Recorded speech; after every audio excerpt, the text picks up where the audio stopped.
Muchas gracias, Diana y Emilio, por haberme invitado a esta jornada, que no es la primera vez que vengo. Y, por supuesto, gracias también al COLGEOCAT, al Col·legi de Geòlegs y Geòlogas de Cataluña. Bien, un inciso. Mañana tengo que ir a la óptica que me den unas gafas nuevas, o sea que ahora espero ver bien la pantalla. Yo creo que de momento sí que la veo bien. Bueno, pues como decía Diana, el título de mi presentación es Sondeos de investigación, diagrafías y diseño de piezómetros para la evaluación del flujo de masa movilizado en escenarios de retrodifusión. Bueno, aquí estamos los autores de esta presentación y sí que debo decir que, bueno, como Diana ya se ha presentado, la última autora que figura aquí en esta presentación es la Diana Puigcerver, que es la investigadora principal del proyecto REMESILIENT. De hecho, algunas de las, por no decir muchas, de los apartados que yo tocaré están relacionados o se relacionan con una parte del proyecto REMESILIENT. Para pasar es darle aquí a la flechita. Sí. Vale, esta presentación la he estructurado como una serie de preguntas que nos debemos hacer acerca de la retrodifusión. Por eso dice aquí, contexto, el flujo de masa por retrodifusión. A ver, para centrar las cosas, supongo que todos sabéis lo que es la retrodifusión. De hecho, la retrodifusión, ya ha salido aquí el concepto, es la causa del denominado efecto rebote. Ese efecto rebote es aquel que tiene lugar cuando, una vez llevada a cabo una remediación de un episodio de contaminación, cuando no se ha tenido en cuenta que parte del contaminante, y no parte pequeña, sino una gran parte del contaminante, por ejemplo, los casos que llevan ya activa la fuente de contaminación, pues 20, 30 años o más, por uno de los mecanismos de transporte de masa que existe, que es la difusión molecular, parte de ese contaminante ha penetrado en el interior de las formaciones de baja permeabilidad o muy baja permeabilidad, conductividad hidráulica. Entonces, cuando el acuífero ha sido remediado, resulta que del mismo modo que la causa de la difusión molecular dentro de esos niveles de baja conductividad es la existencia de un gradiente de concentraciones entre el material de baja conductividad inicialmente tiene cero de contaminante, cero concentración contaminante, y el acuífero tiene la máxima concentración de contaminante. Aquí existe un gradiente de concentraciones, que viene gobernado por la primera ley de Fick. Entonces, ¿qué es lo que ocurre? Pues que el acuífero, que tiene una concentración elevada en contaminantes, parte de esos contaminantes por difusión molecular, no por advección, ¿vale? penetran lentamente en los materiales de baja conductividad. ¿Qué ocurre cuando remediamos el acuífero? Pues resulta que ocurre lo contrario. El acuífero tiene cero contaminante y, en cambio, los niveles de baja conductividad hidráulica tienen elevada concentración, con lo cual ahora el gradiente de concentraciones es al revés. Con lo cual, gran parte de esta masa importante de contaminante que hay almacenado en los niveles de baja conductividad sale otra vez afuera. Y con lo cual, como decía ahora el ponente anterior, meses después, algún año después o años después, resulta que tenemos un repunte de la concentración en el acuífero. Es el efecto rebote, producido por lo que se denomina la retrodifusión, la back diffusion en inglés. Vale, entonces aquí la primera pregunta sería: ¿cómo podemos entender el flujo de masa por retrodifusión de contaminantes en el subsuelo. ¿De qué manera podemos entender cómo está funcionando eso? Bueno, tal como expongo aquí, pues aquí hay una serie de aspectos que abordan el flujo de masa por retrodifusión y los diferentes enfoques que existen para evaluar precisamente ese fenómeno del subsuelo. Tal o como digo aquí, que ya lo he dicho antes, muchos de los aspectos abordados que presentaré aquí se abordan en el proyecto Remesilient. Bueno, en primer lugar, ejecución de sondeos de exploración con muestreo detallado de testigo continuo. Aquí tenéis un ejemplo de la realización de un sondeo de exploración. Identificación de entonces estos sondeos, entre otras cosas, han de servir, estos sondeos de exploración han de servir para identificar los factores hidrogeológicos que influyen en la retrodifusión. Precisamente para, entre otras cosas, determinar el estudio de los gradientes de concentración que se dan entre los acuíferos y los materiales poco conductores. Y también la interpretación de datos mediante diagrafías que precisamente servirán para evaluar la movilidad de esos contaminantes. También estos sondeos de exploración nos van a permitir usar, o sea, los datos que obtendremos a partir de del estudio de esos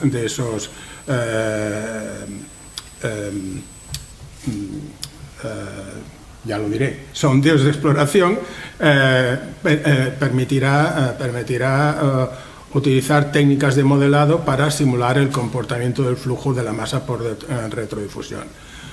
Todo ello para prever en un futuro si se va a dar o no se va a dar el fenómeno de la retrodifusión. Porque si se prevé que va a suceder, ¿vale?, pues evidentemente este es un tema que cuando se diseñe la remediación habrá que tener en cuenta, precisamente para remediar también, o sea, para obtener una remediación integral, atacando no solo a la fuente de contaminación, ¿vale?, sino también a la parte del contaminante que ha penetrado por difusión molecular dentro de esos niveles de baja conductividad. Y así, de esta manera, pues tal como digo aquí, desarrollar estrategias de remediación adaptadas para mitigar justamente o eliminar o evitar el efecto rebote y consecuentemente la recurrencia de la contaminación. Más adelante, ahora trataré más en detalle estos aspectos. Ahí, para atrás, aquí. Vale. Pues ahora en concreto, sondeos de investigación. Vale, pues ahora esto no está funcionando. Esto está clavado. No, he ido para atrás. Para adelante. Ah, no. Esto no está funcionando.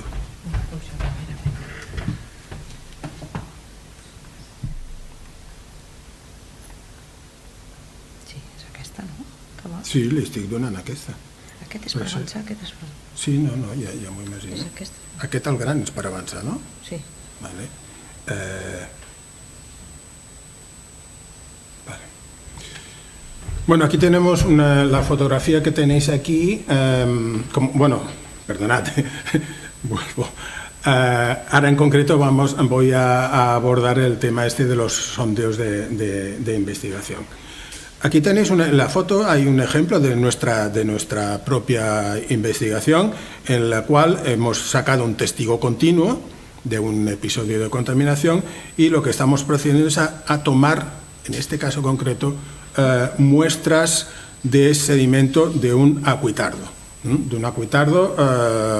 contaminado, que es para una de las cosas que vamos a tener datos valiosísimos del análisis desde todos los puntos de vista de esos muestras de sedimento para poder prever la posibilidad de la existencia futura de de la retrodifusión causada por el efecto rebote, no al revés, de la retrodifusión que da lugar al efecto rebote.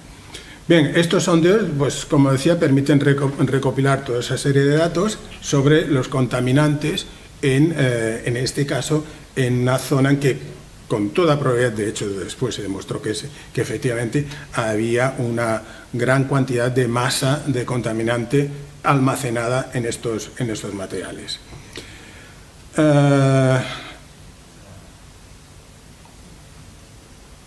Bien, los sondeos de investigación también sirven para determinar la ubicación, y esto es importantísimo, para determinar, o sea, los resultados obtenidos de los análisis realizados en las muestras que se han tomado en los testigos continuos servirán para determinar la ubicación y diseño de los piezómetros de monitorización, ¿vale?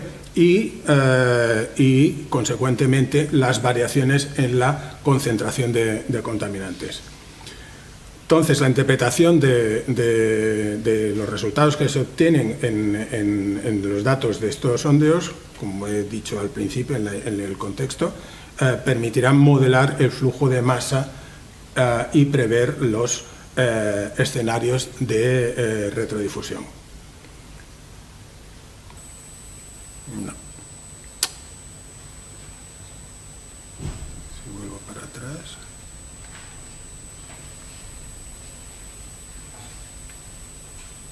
No. Si vuelvo para atrás. Está clavado otra vez.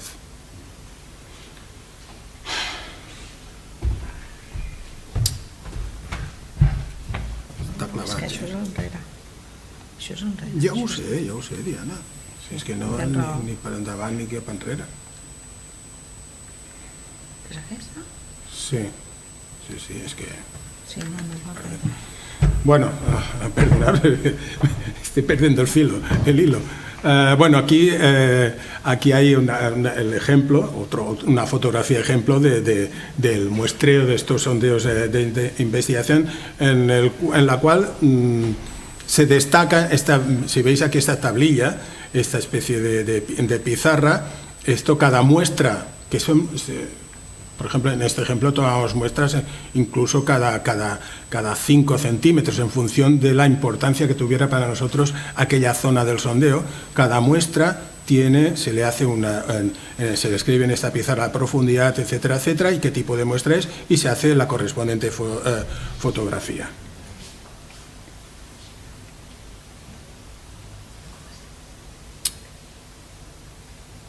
Podeu passar des d'allà? Sí, perquè és que... Passa endavant, sisplau. Vale. Cuando hablé del contexto, hablé también del uso de la utilidad de las diagrafías. ¿Puedes pasar? Bueno, supongo que todos sabéis lo que es una diagrafía. En concreto, yo aquí voy a poner 4 o 5 tipos de diagrafías que en principio son de las más útiles que hay para utilidad en cuanto a la determinación de la posibilidad de que en un futuro se pueda producir un efecto rebote, ¿vale? Una de ellas es el perfil de gamma ray. Esta diagrafía permite identificar, determinar nos ayuda a identificar los materiales que hay en el subsuelo, siguiendo un perfil de profundidad. Por ejemplo, distinguir entre arcillas, arenas, distinguir entre materiales sedimentarios, materiales ígneos, etc. ¿Pasas, por favor? Aquí hay una fotografía, ejemplo, aquí veis el instrumento que está colocado aquí dentro de un sondeo, es una sonda de gamma ray, y en el gráfico de la derecha vemos cómo el gamma ray ha podido discernir entre una zona de zonas arcillosas en la parte superior y la parte inferior y una capa arenosa que en la parte inferior contiene uranio, y como dentro de esa misma capa de arena podemos distinguir la que no tiene uranio de la que tiene uranio en función del resultado de lo que nos ha dado la diagrafía gamma ray. ¿Pasas, por favor? Muy bien. Otra diagrafía que es importante, la seva realització para la determinación de la posibilidad de un futuro efecto rebote es el perfil de resistividad eléctrica. Resistividad eléctrica de los materiales que están siendo, a medida que se va bajando el sensor de resistencia eléctrica, nos permite pues distinguir entre, por ejemplo, entre zonas más conductoras y zonas menos conductoras. Dicho de otro modo, entre gravas, arenas, arcillas, limos, etc. Otro perfil es el perfil acústico, que nos va a permitir determinar zonas de elevada conductividad hidráulica, por ejemplo, zonas fracturadas, de zonas que no se hayan fracturadas, con lo cual ya podemos intuir que en el caso de que la zona de la parte del subsuelo que no está fracturado, esas fracturas son vectores que captarán el flujo de masa por retrodifusión y, evidentemente, esas fracturas pueden encargarse de conducir de manera rápida a los acuíferos esa masa que se hallaba almacenada en la matriz porosa de esas rocas fracturadas. También el perfil de conductividad eléctrica del agua. Aquí nos puede, bueno, pues en según qué casos, nos puede indicar hasta qué punto una zona puede ser más conductora eléctrica o no, con lo cual poder ver a priori pues qué tipos de calidad tiene el agua que hay en esa zona. Y la última de las diagrafías que quería enseñar es el perfil de neutrones, ¿vale? Que nos permitirá pues proporcionar datos sobre la porosidad del subsuelo, lo que será relevante a la hora de entender cómo puede actuar la retrodifusión a través de las diferentes capas del subsuelo. ¿Pasas, por favor? Muy bien. Otra pregunta. ¿Qué peligros conlleva la retrodifusión de contaminantes? Bien, aquí hay 5 puntos, que son 5 puntos de los puntos más importantes que responden a esa pregunta. 1. Recurrencia de la contaminación en áreas remediadas. Bueno, esto es lo que he dicho al principio cuando he descrito rápidamente lo que era la retrodifusión, el efecto contrario de la difusión molecular. Lo que ocurre, o sea, el resultado es que el acuífero vuelve a contaminarse si se da la retrodifusión. Consecuentemente, contaminación de las aguas subterráneas. Dijéramos que estos 2 puntos vienen a ser, depende cómo se quiera leer, pero al fin y al cabo, tanto el punto número 1 como el punto número 2 están diciendo la misma cosa. Afectación negativa a ecosistemas acuáticos. Evidentemente, si un acuífero se nos vuelve a contaminar, doncs, evidentemente, ese acuífero muy a menudo va a descargar a un sistema fluviales, lagos, ríos, etcétera, etcétera, en los cuales hay una serie de ecosistemas acuáticos que volverán otra vez a verse afectados. Por no decir que, evidentemente, también nosotros nos vamos a ver, nuestra salud se va a ver afectada. En resumen, todo eso implica de los peligros que implica la retrodifusión, el impacto, o sea, que se produce un impacto económico significativo. Y también reputación o sea, está en peligro la reputación y la responsabilidad legal se hallan en riesgo. Si un acuífero que se había dado por descontaminado después resulta que en 2 o 3 años vuelve a contaminarse, pues evidentemente esto es una pérdida reputacional, aparte desde el punto de vista legal y de riesgo. ¿Pasas, por favor? Muy bien. Otro de los aspectos a tener en cuenta, utilidad de los piezómetros de monitorización. ¿Pasas? bueno, lo que dice aquí la pregunta es ¿cuál es la importancia del diseño de piezómetros en la evaluación del flujo de masa por retrodifusión? A ver, un piezómetro bien diseñado y el tipo de piezómetro, ¿vale?, nos va a permitir llevar a cabo una monitorización precisa. Esto, por ejemplo, aquí está implícito la realización, la instalación de piezómetros multinivel, es decir, aquellos piezómetros que nos permiten determinar dentro de una misma vertical, tomar muestras de agua subterránea a diferentes profundidades y solo de esa profundidad, es decir, son lo que se denominan puertos de muestreo y son siempre de poca longitud, 5 o 6 centímetros, con lo cual estamos seguros de que aquel agua que estamos muestreando procede de aquella profundidad, ¿vale? Y eso nos permite, pues, precisamente llevar a cabo una monitorización precisa, no solo en profundidad, sino también a lo largo del tiempo. Los piezómetros de monitorización se tienen que localizar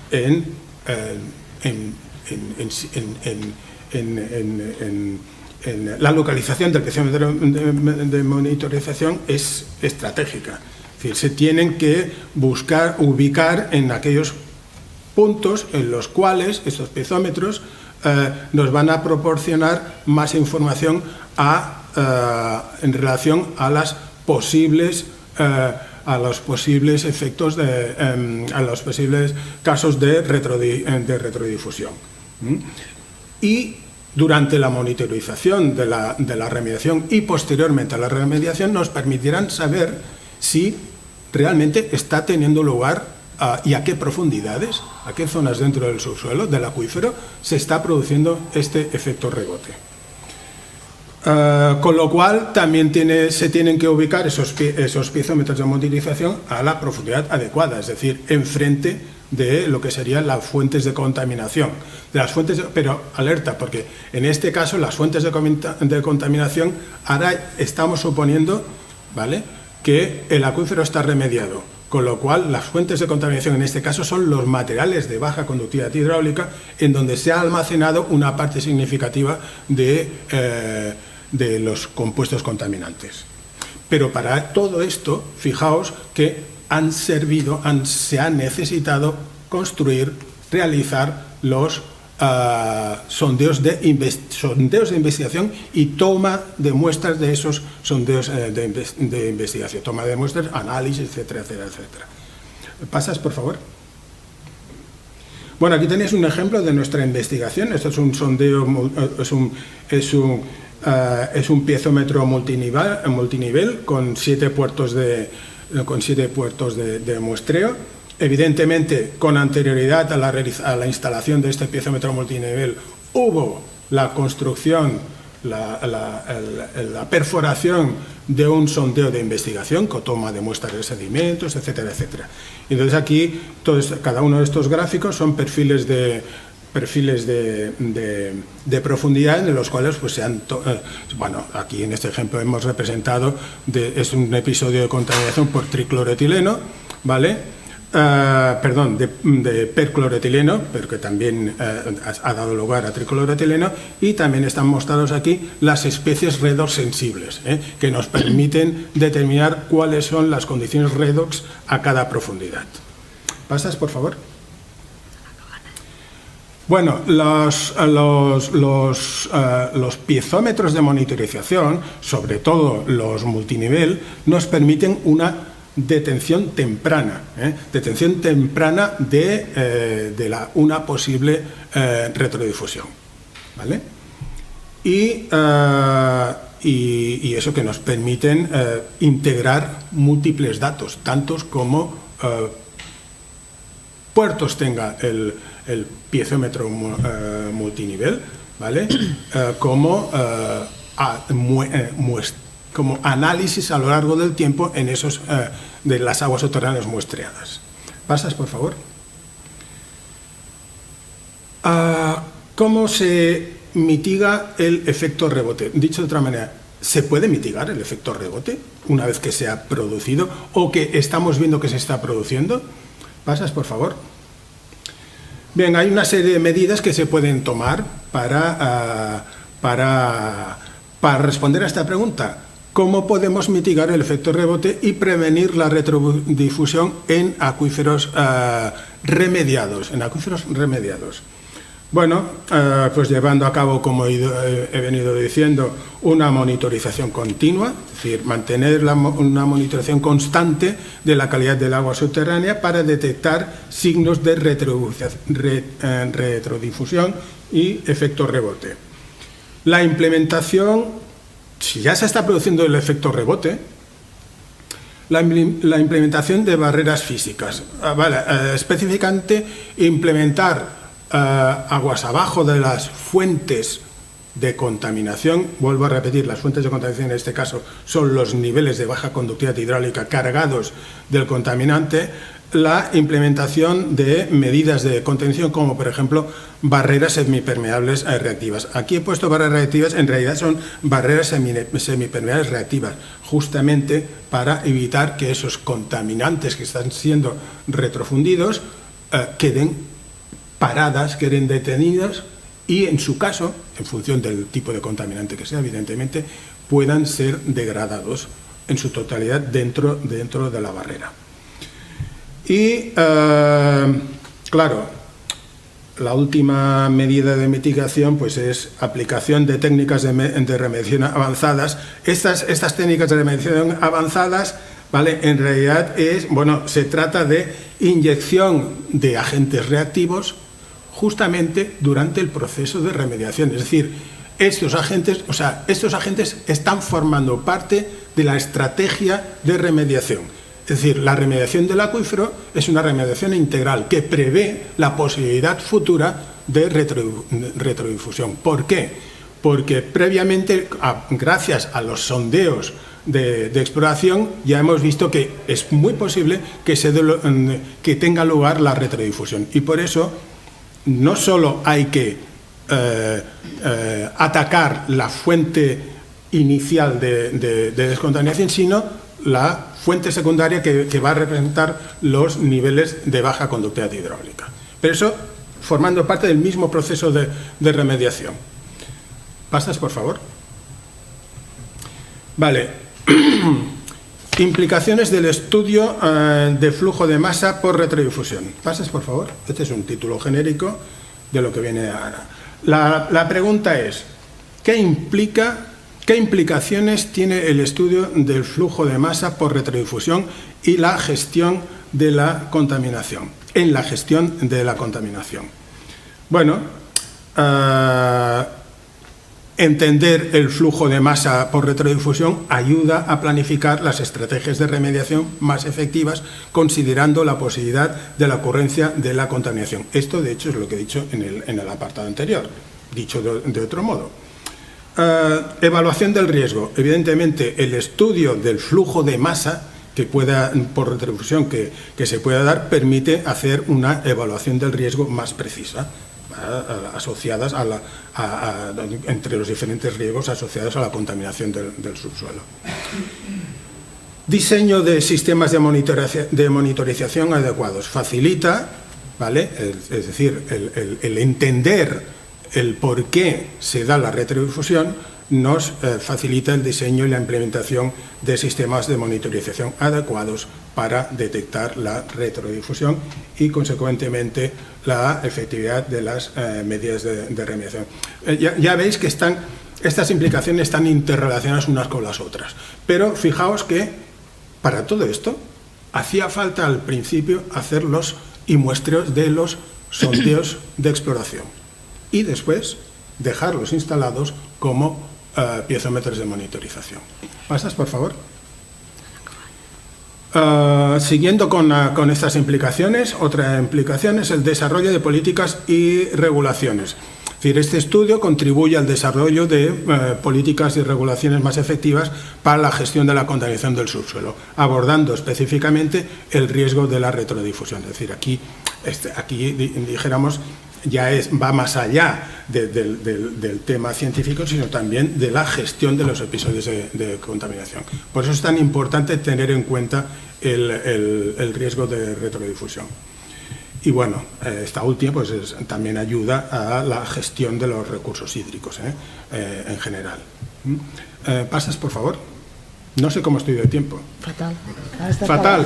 Vale, pues sí, es que ya me lo temías, que con tantas interrupciones. Vale, aquí hay una serie de escenarios. He puesto también 4 o 5 escenarios en los cuales se puede dar lugar a escenarios de retrodifusión. El primero de todos es el que todos conocemos, ¿vale?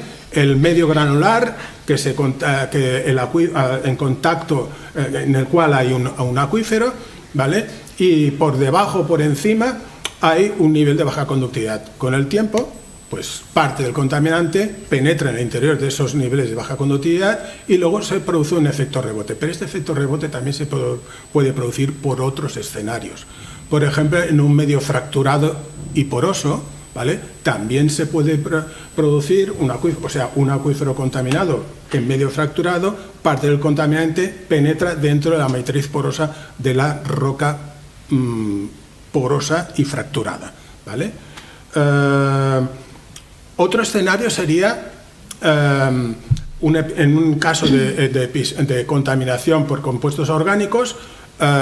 Empieza a degradarse esos compuestos orgánicos y, claro, da lugar a una serie de metabolitos. Ya sean, bueno, si digo metabolitos, implícitamente es biodegradación, pero también podría ser por degradación abiótica. Esos subproductos no estaban originalmente en el medio, con lo cual se produce un proceso de retrodifusión no solo del parental, sino también de los metabolitos, ¿vale? Bueno, con esto creo que ya lo dejo aquí. Muchas gracias.